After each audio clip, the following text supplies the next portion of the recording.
lavice dítě stálo, splná hrdla křičelo.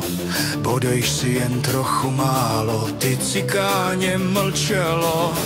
Poledne v tom okamžení, táta přijde z roboty a mně hasne uvaření pro tebe, ty zloboty. Mlč, hle husara kočárek, hrej si, tu máš kohouta. Než kohout vůzy husárek, bouch pác letí do kouta.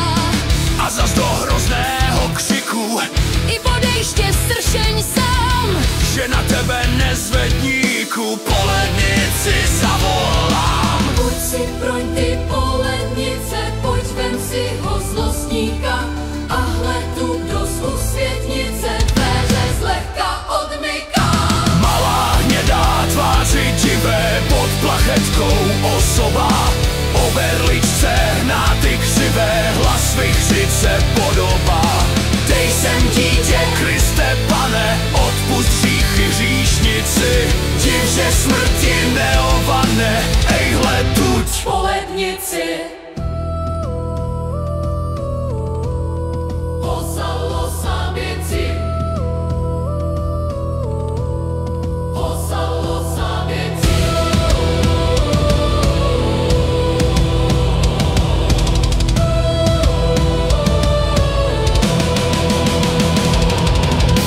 Ke stolu se blíží tiše, polednice jako stín, matka hrůzou sotva dýše, dítě chopíc na svůj klín. a vinouc je zpět pohlíží, běda, běda dítěti. Polednice blíž se blíží, Blíž a již je v zápětí. již vztahuje po něm ruku, matka tisknout z ramena.